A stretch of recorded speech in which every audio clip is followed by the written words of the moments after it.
Okay, so this is the third and final part of this small series.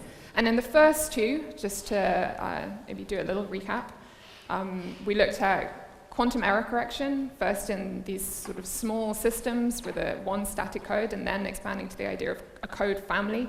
And in particular, we looked at the surface code. So maybe I'm just going to run quickly over some of these things.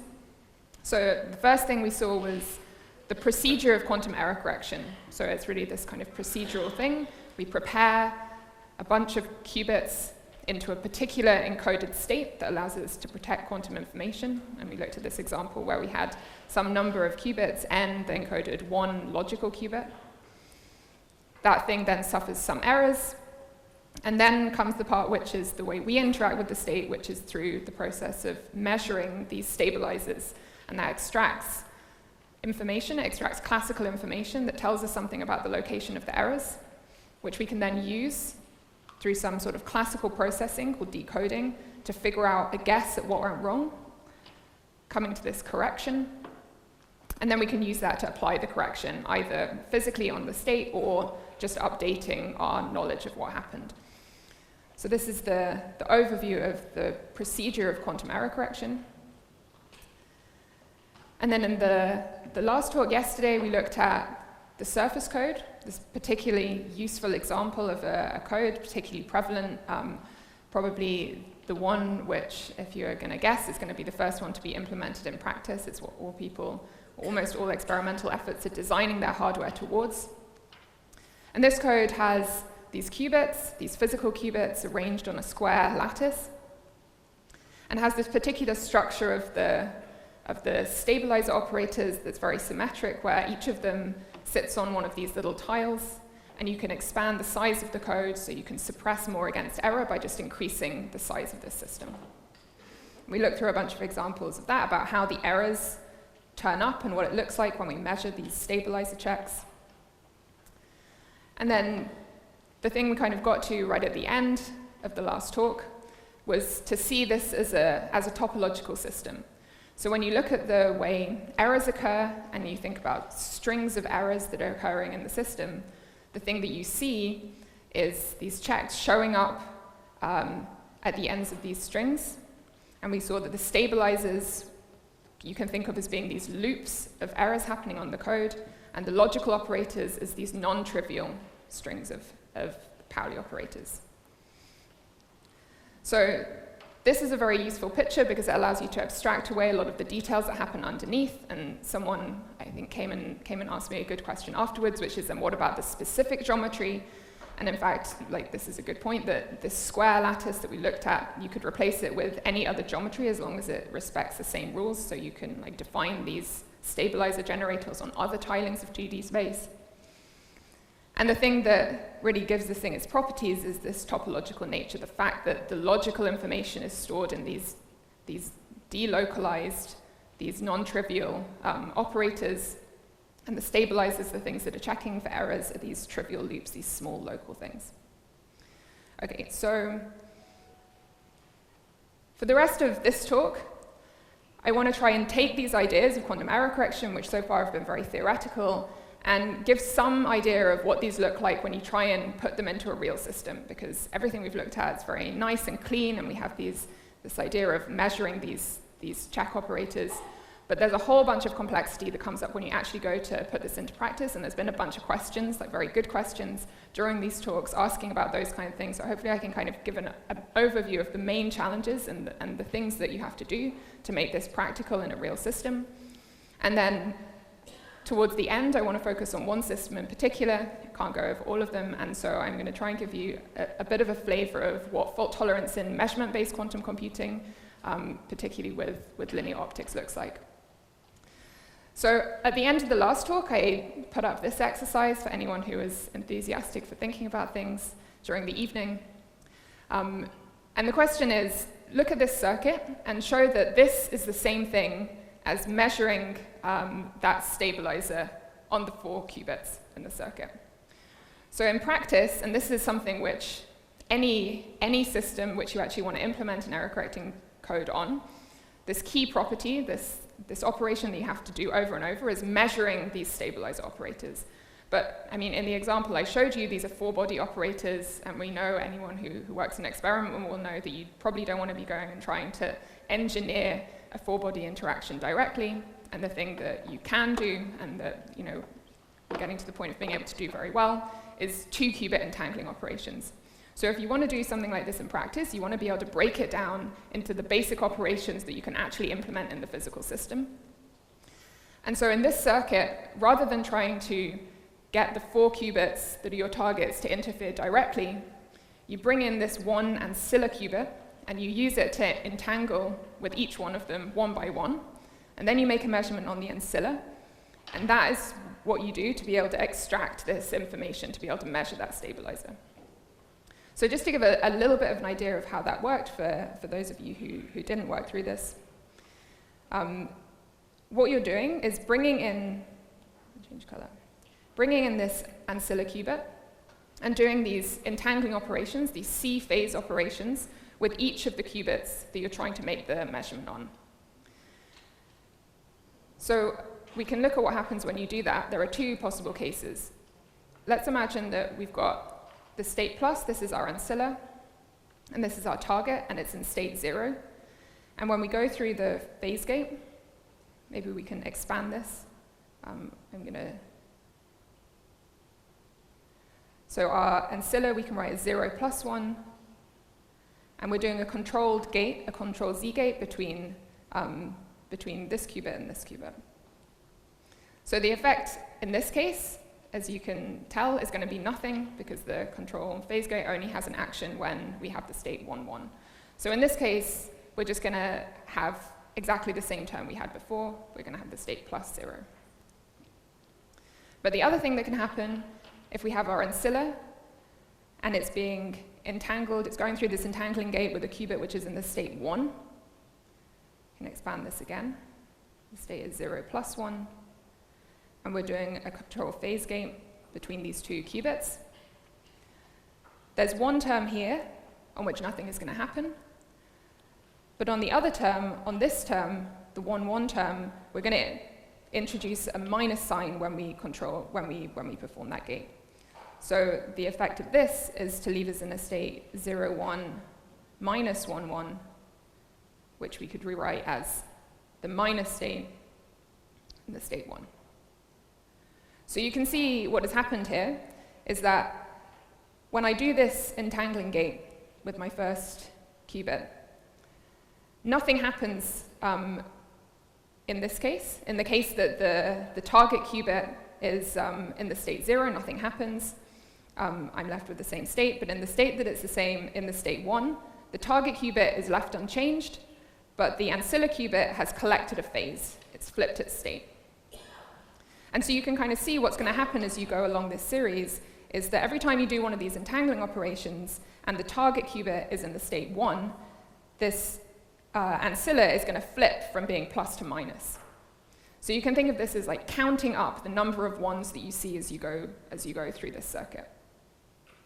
So you can just think about one example. Let's say we had the state 1, 0, 0, 1. As we go through and do these gates, the plus state here is going to pick up a phase. It's going to turn into a minus. Then we touch a 0, which means nothing is going to happen. It's going to stay being a minus state. On the third qubit, again, it's 0, so it doesn't pick up a phase, stays as the same minus. But when we get to the final qubit, it's in the state 1, so we're going to pick up a phase using this rule, and it's going to go back to the state plus. And then the final thing we do at the end of the circuit is make a measurement of this thing. A measurement in the x basis simply tells me whether the ancilla was in the state plus or in the state minus. So this just gives you a kind of flavor of what's going on, and you can find similar circuits just by changing the entangling operations you're making to be measuring any Pauli operator you want in this way. You can take this measurement, this projection, and turn it into a simple circuit using one ancilla qubit and these 2-body entangling operations. So this circuit, this is really at the core of any design for an architecture, which is trying to implement the surface code or really any stabilizer code. It's all designed around implementing this circuit over and over and over again. That's the procedure of error correction. Okay. So there's one other thing to talk about, one other thing you have to think about differently in any experimental system if you want to actually implement these ideas of error correction, and that is something someone brought up during one of the talks, which is that what we've imagined so far is that we have errors that are happening on our code. So the qubits of the code suffer Pauli errors, but then I have the ability to come along and make these perfect measurements of stabilizers. And of course, in practice, what we're actually doing is doing these measurements by introducing an ancilla, which is going to be noisy, and then doing a whole series of gates, each of which is going to be noisy and introduce noise. Every time you do an entangling gate, there's all sorts of errors that happen.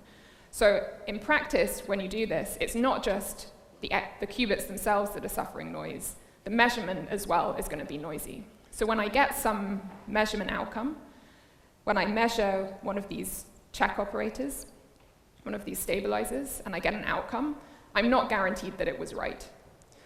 So when I'm going through this error correction procedure, let's say I measure one of these things and I get an odd outcome, I cannot distinguish between the case where there was an error on the physical qubit, and now I'm correctly measuring the odd parity, or the case where this was actually just something that went wrong with my measurement circuit, and actually all of the qubits in the code are completely fine. And this may or may not seem particularly bad, but it turns out that this is bad enough that it completely eradicates the presence of any threshold. So if you're trying to do quantum error correction, and I just measure my stabilizers, there is no threshold, there's no amount of error that you can tolerate if you have any amount of this measurement error. If there's any amount of distrust I have in my measurement outcomes. So just doing the procedure that we've already described is not enough in a real-world setting. We can't just measure our stabilizers and trust that they're giving us the right answer. So you have to modify what you're doing. And it's actually a very simple modification. You can maybe guess what it is. And it's simply that rather than measuring the stabilizers once, we have to measure them many times.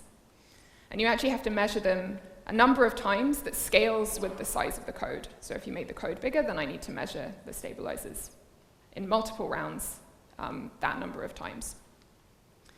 So, okay, so I mean, we can think about this as repeated rounds of measurement and kind of see what's going to happen now. If we have a measurement error in one of my checks versus a physical error on the code. So if we have an error, this is a case we've looked at a bunch of times before. Let's say we have an X error that happens on one qubit. This is going to show up as a flipped stabilizer measurement outcome on the two sites on either side of that error. And I can look at what this looks like in this picture. So let's say that's on this qubit in the bottom layer suffered that error. So I see these two parity checks. But now I'm going to measure those stabilizers again in the second round. But this qubit that had an error, it's still going to be there, right? So the error happened, and a few time steps later, it's still going to be there. So as I keep measuring these stabilizers, in the next layer, I'm going to see the same pattern. And in the next layer, I'm going to see the same pattern again. So if I have a physical error, I should see that these stabilizer measurements are flipped in one round and the next round and the next round until maybe some point where another error happens and it flips back. Yeah, there's a question. I'm going to try to shout. I'm sorry for asking very quickly, but what guarantees us that the error stays the same over time? Okay, so nothing guarantees us that the error is the same, but what you imagine is that with each round of measurements, the probability of any single qubit getting an error is small. It has to be small-ish. So there will come a time, probably, if I carry on doing this for a long time, where another error happens on that qubit, which essentially reverses it. So maybe you could imagine that actually there was an error that happened sometime in the past, and then between these two cycles, another error happened onto this qubit. And so in the next time step, the error is gone. So this is definitely true. Nothing guarantees us that it's there forever, but for it to work, it needs to be set up so that not every qubit is getting an error in every clock cycle, so these things are relatively sparse. Okay, so that's what happens if you have a physical error. You kind of see this repeating pattern of stabilizer measurements. If, on the other hand, you have a measurement error, so let's say that's just one of these stabilizers which there was no physical error there, but we made a measurement and we got an odd parity outcome just because the circuit went wrong. That's going to look like something quite different, which is just some isolated parity flip where in the time step before, there's probably not a flip. In the time step above, again, there's probably nothing there. So you can kind of see the different signature of these different types of errors.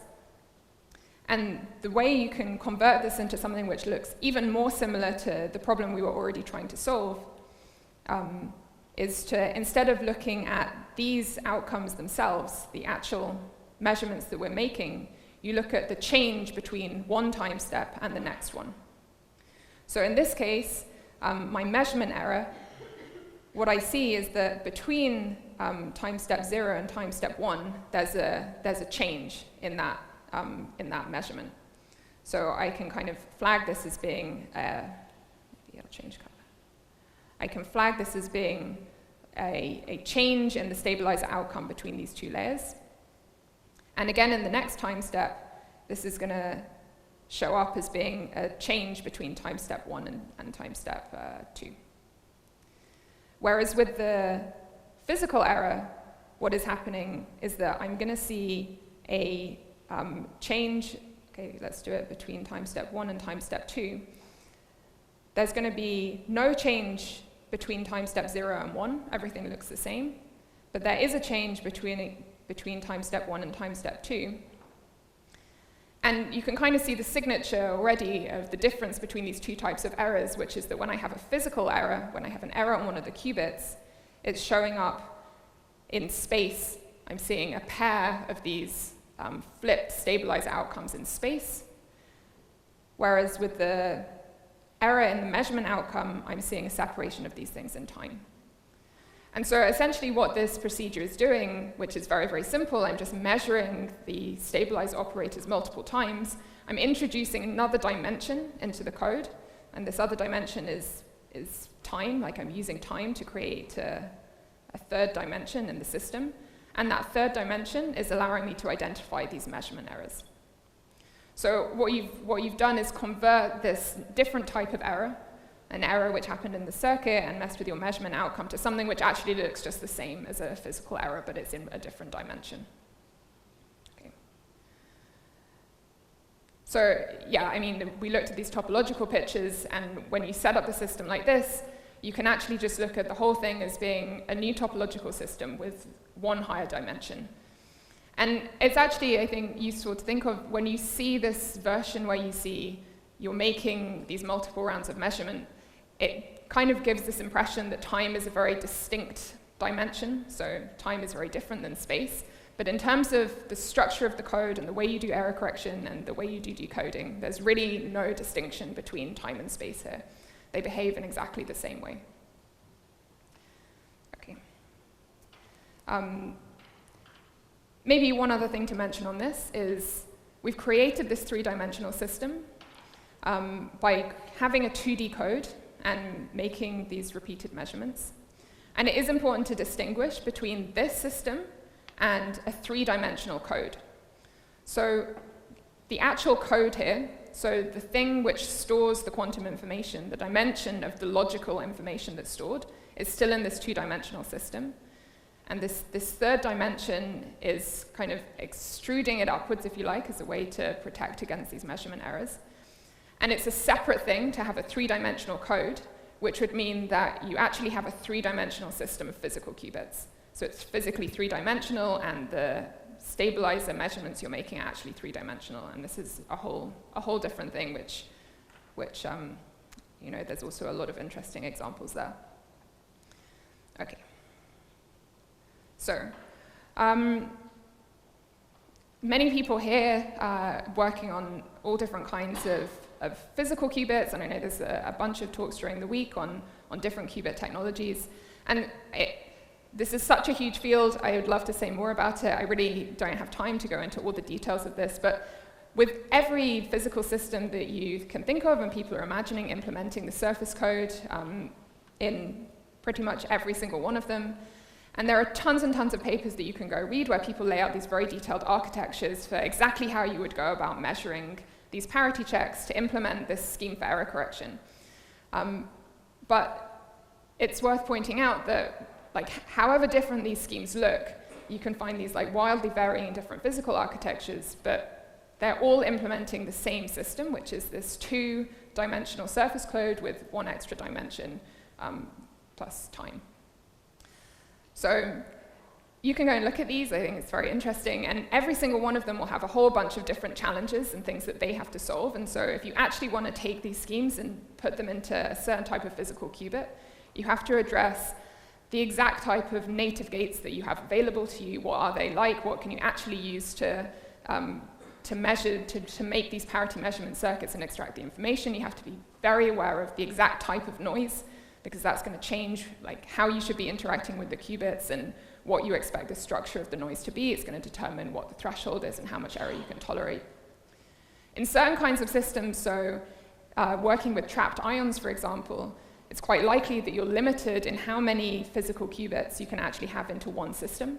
So often people think about having a small modular system where you have a small number of qubits that can interact locally, and then you have many of those systems which can interact via light and probabilistic entangling operations.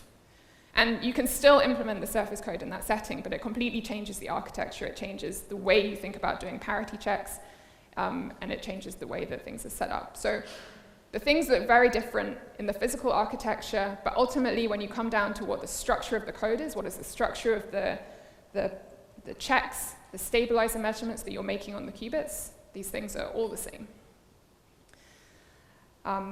So what I'm going to do now is kind of change gear, and I'm going to switch to just talking about one of these things, which is the one on the top right, which you've heard a little bit about from Terry yesterday, which is how you can build a surface code and achieve fault tolerance using single photons and linear optics. So this is the group of people who I work with over in PsyQuantum in California. You can see how happy they all are. That's how happy you can be if you work in quantum error correction. And this group of people is working on how to implement fault tolerance and quantum error correction using silicon photonics, so in this kind of linear optical chip that Terry showed you yesterday. So this is, I think at first sight, not obvious to see how this works, especially with the way we've talked about it so far, for two main reasons. The first is the whole business of error correction is about measuring these parity checks. It's about having some qubits that store quantum information and making these measurements on them. And what I've just told you is that to do that, you have to do a bunch of entangling operations and measurements. You do entanglement and measurement, and you just repeat that many times. But we know from Terry's talk that with linear optics, you can't do that entanglement deterministically. It's probabilistic, and that seems like a major barrier. If the main thing we need to do is very difficult with this system, then how are we going to go about doing error correction?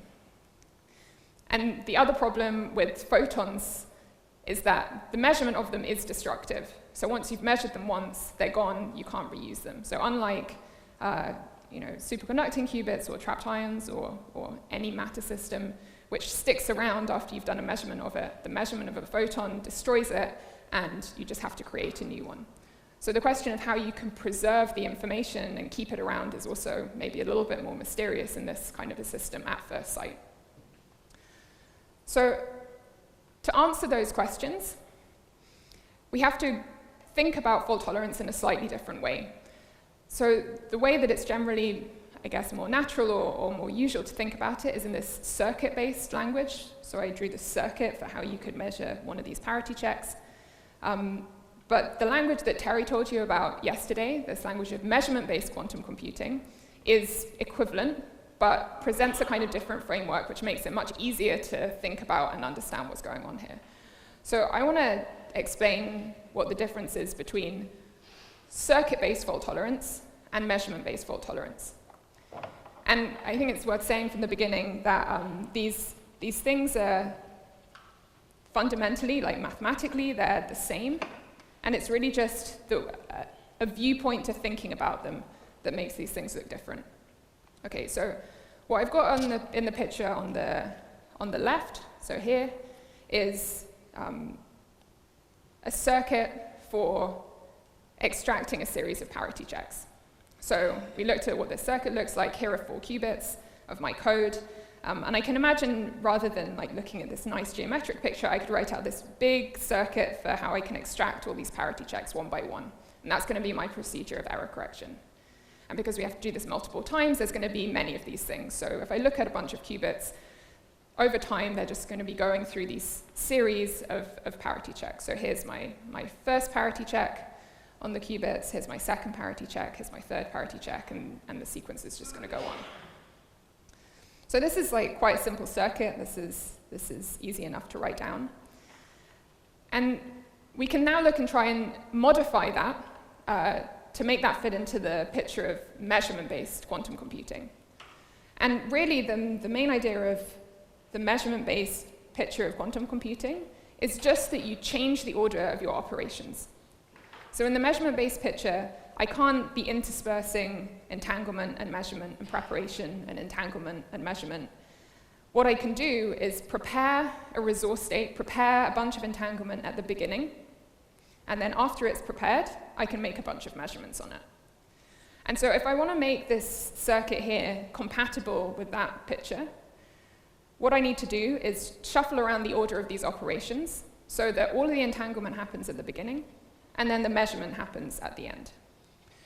So the first thing we can do is take these parity check circuits and simply pull these lines out so that rather than them being interspersed with preparation and measurement, as you would do something with a circuit model, I prepare all the states at the beginning, and then, after I'm finished, I do all the measurements. So, okay, already that looks like pretty much compatible with the thing I'm describing. Like I've pulled all the preparation to the beginning, all the measurements to the end. But there's one other issue with this circuit, which is going to make it problematic to actually implement a scheme for fault tolerance. And you have to look a bit more carefully to see that. But the problem is that if I look at one of these qubits, say qubit 1, and I look at what happens to it over time, in the first step, it's going to go through one entangling gate with this qubit up here. And then a little bit down the line, it's going to go through another entangling gate. And then a little bit later, it's going to go through another one, and so on and so on. And you can see that, over the course of a whole quantum error correction scheme or a whole algorithm, this qubit is going to have to go through a huge, huge number of gates. And so this is going to lead to some big mess when I try and think about preparing this entangled state.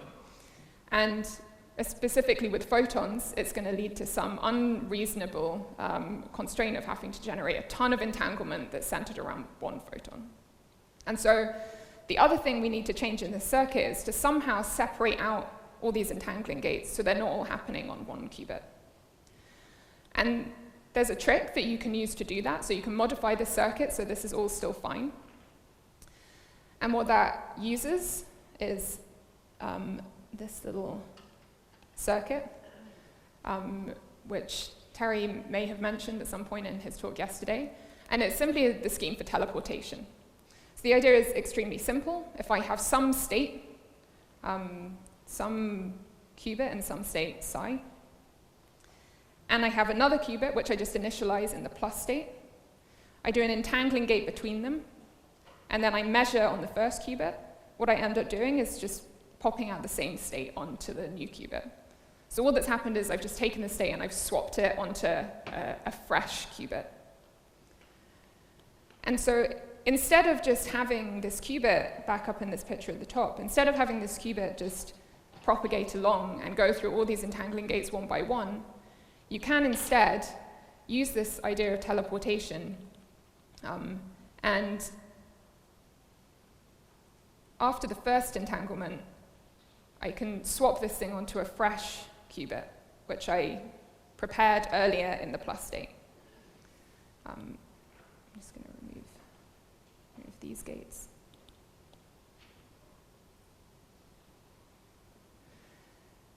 And I need to do the same thing for all the others, so I can have another copy for each of my initial qubits. And so after my first round of parity checks, I then go through this procedure of taking all of them and teleporting them onto a fresh set of qubits. The original ones are going to have to get measured, but that I can delay until the end. They're not going to be going through anything else until then. I erase these parity checks. And once I've done that swapping, I can now come back and do the parity check number 2, but it's going to be on the new set of qubits. So here's my parity check, which is on what is the same state, because all I've done is teleport the initial qubits onto a new thing, but physically, it's on a different set of qubits. And so you can then do the same principle. After the second round of parity checks, I can take these qubits, and I can teleport them to a new location. And then they're going to get measured at the end. And then my third parity check, which is going to be a bit distorted, is going to link to these qubits. So hopefully that made some sense.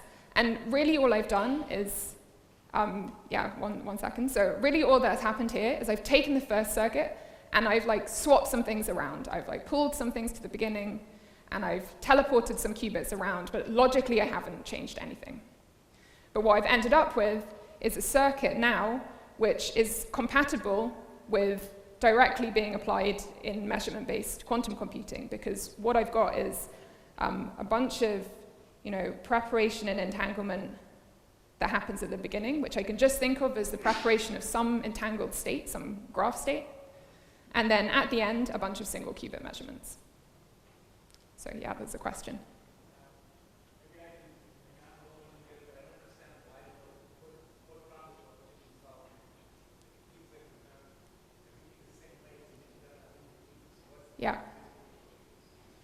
Yeah, so you're right, everything is the same. All that I'm showing is that it's possible to take this circuit and write it in such a way that I've separated out the entanglement to be all together at the beginning and all of the measurement to be at the end.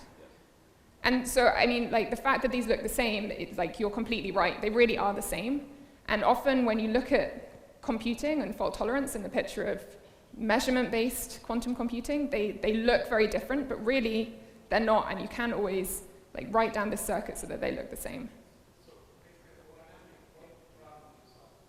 Okay, so if you want to be doing this stuff with linear optics, let me just go on to the next picture. Let me answer this. So with linear optics, I don't have a way of doing these entangling operations deterministically. So if you give some circuit, and that circuit has preparation, then a bunch of entanglement, it's pretty hard to see, you can't just do it directly with photons, because I can't pass photons through some deterministic entangling operation with linear optics. But what I can do, and this is what Terry explained yesterday, is with some basic operations, you can prepare some big entangled state of your choice with pretty high fidelity. So once I can take my scheme and I can write it down instead of as a circuit as some entangled state, some cluster state, and that's what this picture is showing, then I can now see what I need to do with linear optics, which is figure out some linear optical way of building that cluster state. And now I know that that's going to be doing, logically the same thing as the circuit I started out with. Sorry?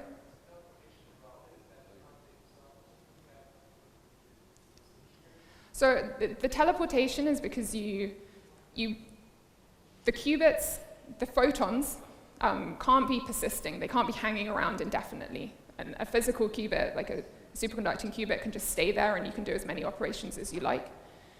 With linear optics and photons, you need the thing to have a finite lifetime.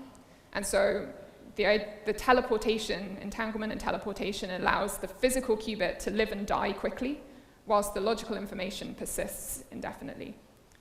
And it's actually worth saying with that, I mean, you clearly have to do that with photons. You actually have to do this with almost everything else as well because of leakage. So leakage kind of has the same effect. If you leave the qubit just hanging around for a really long time, it's going to leak out of the computational space.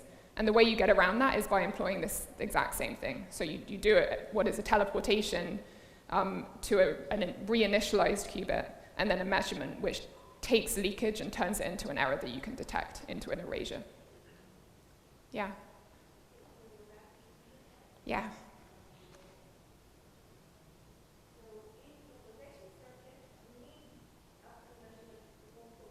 Mm-hmm.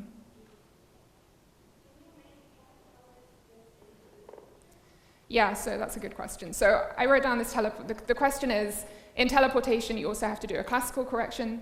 So the measurement that I make on the first qubit there gives me an outcome, which is either 1 or 0, and that is going to determine whether the state I've teleported is actually psi, or it's Hadamard applied onto psi. And you can think of it exactly like that. So I could just think of all those teleportations and keep track of all those measurements, and then propagate them all the way through. And actually what happens is equivalent to that. But if you think about the cluster state directly, actually I'm going to go on to this next, all of those corrections, they get wrapped up like very naturally into the structure of the parity checks you're making. So again, the things are equivalent. I could think of them in this picture where all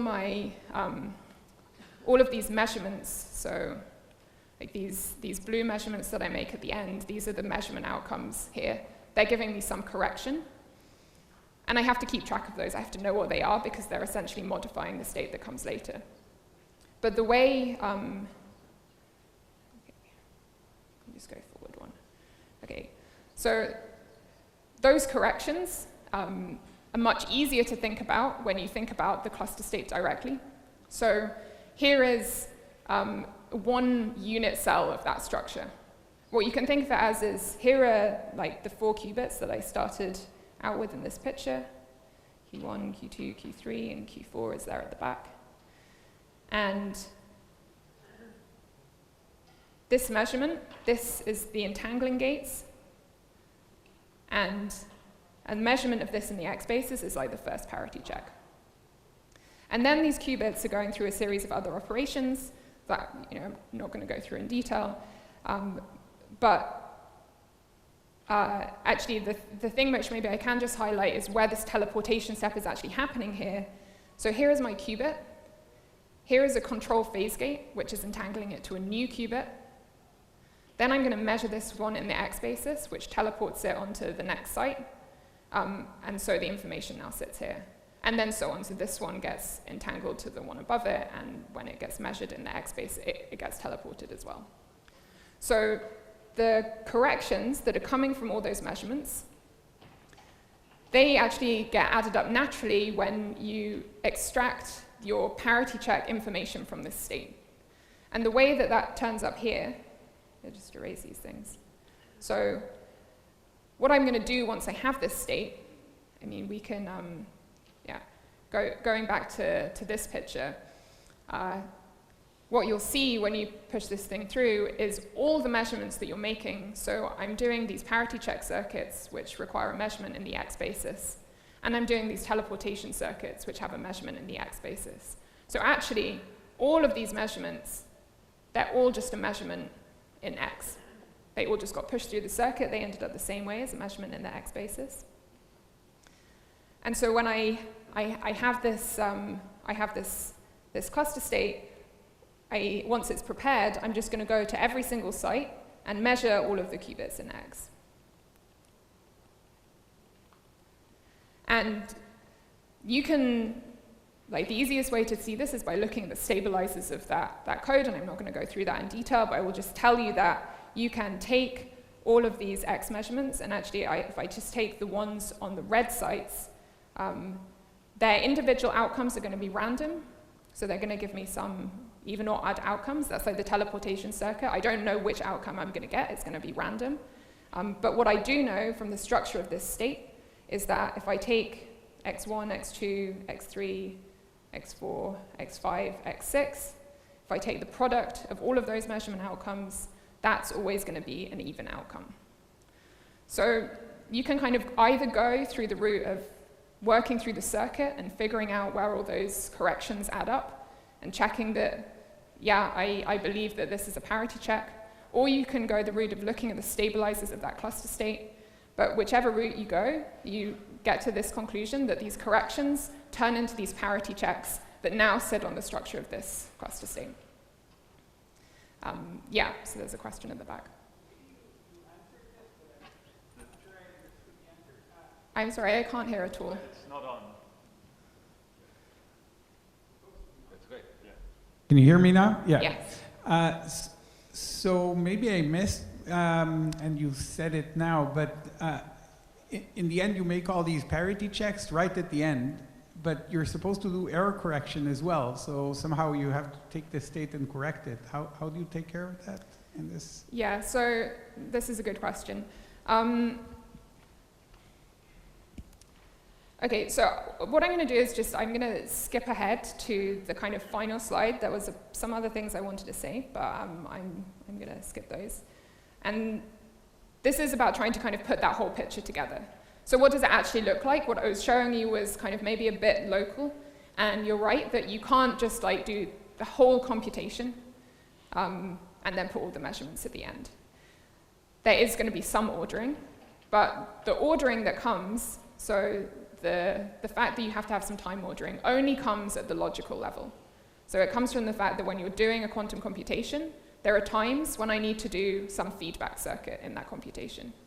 So that could be from the algorithm itself, which requires you to make some logical measurement and then change something you're going to do later on. Or it happens frequently when you need to do magic state injection. So there are special gates that have to be done in the circuit that require a feed-forward circuit to do them. So I need to do some circuit, I make some measurement, and then change something I'm going to do later on. And when that happens, you have to have done with your error correction. You have to have done the readout, you have to have done the decoding, and you have to be able to do that feed-forward. So what that means is there has to be some cycle of preparing the thing and measuring it. So in practice, you cannot prepare the entire computation all at once. You prepare it piece by piece. So I can imagine preparing a chunk of the cluster state and then doing the measurements, and then preparing the next chunk and then doing those measurements and so on. So yeah. Yeah, another question. So also the clarification, so the fresh qubits you were talking about, and usually you have to prepare those at later times, right? Because if you prepare all those fresh qubits initially, lots of networks, right? Yeah.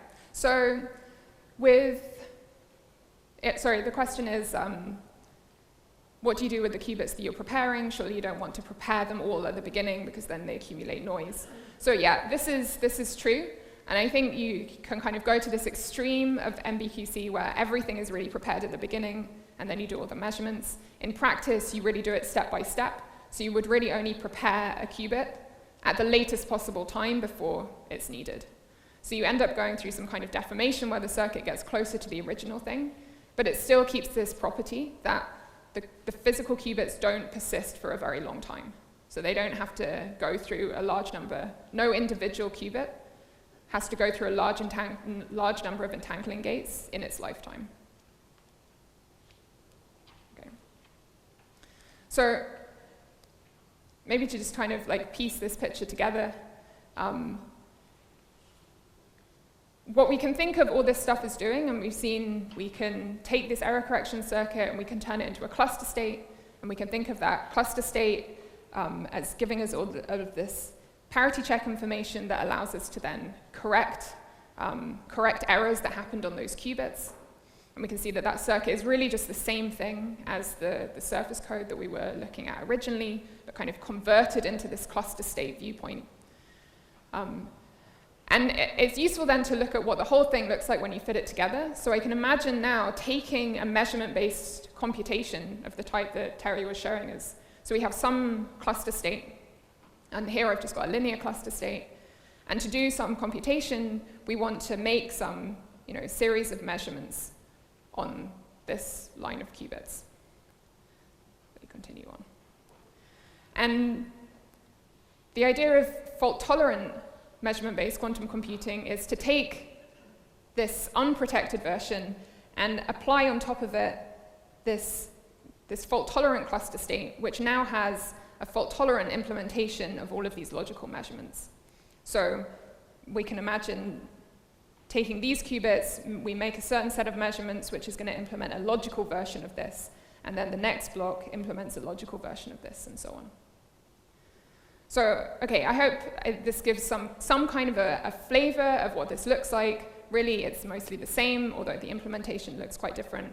And let me just say, just a few small things to wrap up. What I've given you is the most basic kind of vanilla version of what this looks like, and fault-tolerant measurement-based quantum computing and fault tolerance in general has a huge variety of other kinds of codes and much more interesting and cool things. So these cluster states I showed you, they're just one example, and there's a huge variety of things that you can do. I think with photons in particular, you can imagine all sorts of different geometries, all sorts of different cluster states, which are basically like very interesting topological states. You're also not constrained to 3 dimensions. You can imagine building these things in higher dimensions where they have all sorts of different properties. And that's like a really open question, and there's a lot of research being done there. And then when it comes to logic, which is something we didn't get much time to discuss, there are simple ways of doing that by making measurements on the state, but there are also tons of other much more interesting schemes of introducing sort of topological twists and defects into these structures that allow you to do logic in different ways. And then there are, beyond the surface code, there are various types of things called color codes, which allow you to do a different gate set and have a different structure. And also they allow you to draw much more interesting pictures than the ones you can do for the square surface code. So I hope this has given you some kind of a flavor of the things that are going on. I think it's a really interesting area at the moment, and there's also a ton of stuff still to figure out. And I hope some of you will maybe solve some of those problems at some point in the future. Great, thanks.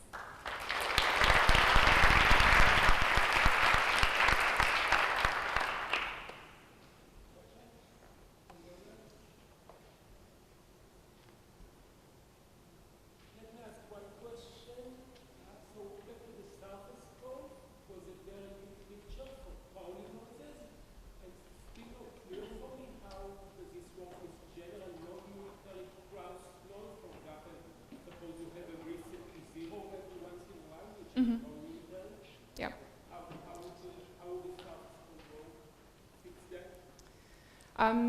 So maybe one way to think of that is that the way you initialize the code, so let's say I have a bunch of qubits in any arbitrary state, in some mixed state, in the 0 state, whatever.